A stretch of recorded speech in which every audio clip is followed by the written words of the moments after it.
OK, maintenant, on va parler pour quelques minutes sur certaines mesures de sécurité en laboratoire.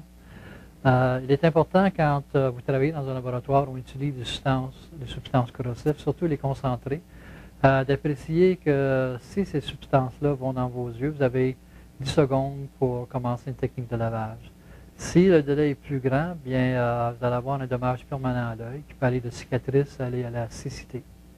Alors, dans nos laboratoires, toute personne qui travaille dans ces pièces-ci sont tous à moins de 10 secondes d'une douche oculaire. Elles se trouvent aux éviers. Il y en a une ici. Alors, pour l'opérer, tout simplement, on la baisse et puis ça fonctionne. Alors, si jamais vous avez quelque chose d'éclaboussé dans les yeux ou le visage, immédiatement, rendez-vous à l'évier, commencez un lavage utilisant la douche oculaire. Ensuite, avisez et puis on pourra vous aider, puis aider à corriger la situation et puis vous apporter aux soins nécessaires. Alors, un autre commentaire sur l'environnement laboratoire et les accidents.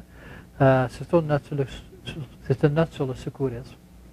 Dans un accident de laboratoire, qu'est-ce qu'on fait pour soi-même dans les secondes qui suivent l'accident en détermine les conséquences.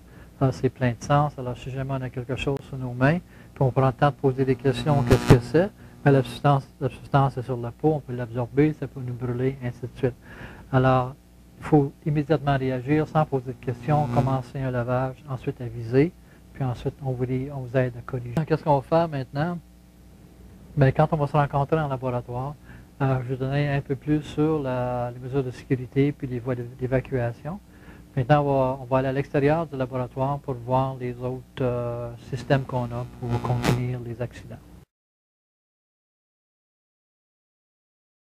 Alors, ici dans le couloir, nous avons jumelé une douche d'urgence avec une douche oculaire. Ces deux systèmes-là sont reliés à un système d'alarme. Alors, si on les opère, les agents de sécurité connaissent qu'ils sont en opération. Alors, dans quelques instants, on aura un support pour nous aider à contenir la situation. Ici, il faut remarquer qu'un peu partout dans nos laboratoires et puis dans les couloirs, on a un bouton rouge. Et puis, c'est utilisé si jamais un solvant volatile est déversé. On pèse là-dessus, puis ça change le système de ventilation.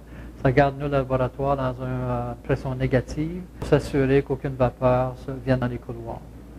Alors ça, c'est un peu le résumé de nos systèmes de sécurité. Et puis, quand on se rencontre, on parle un peu plus longtemps sur nos modes d'évacuation.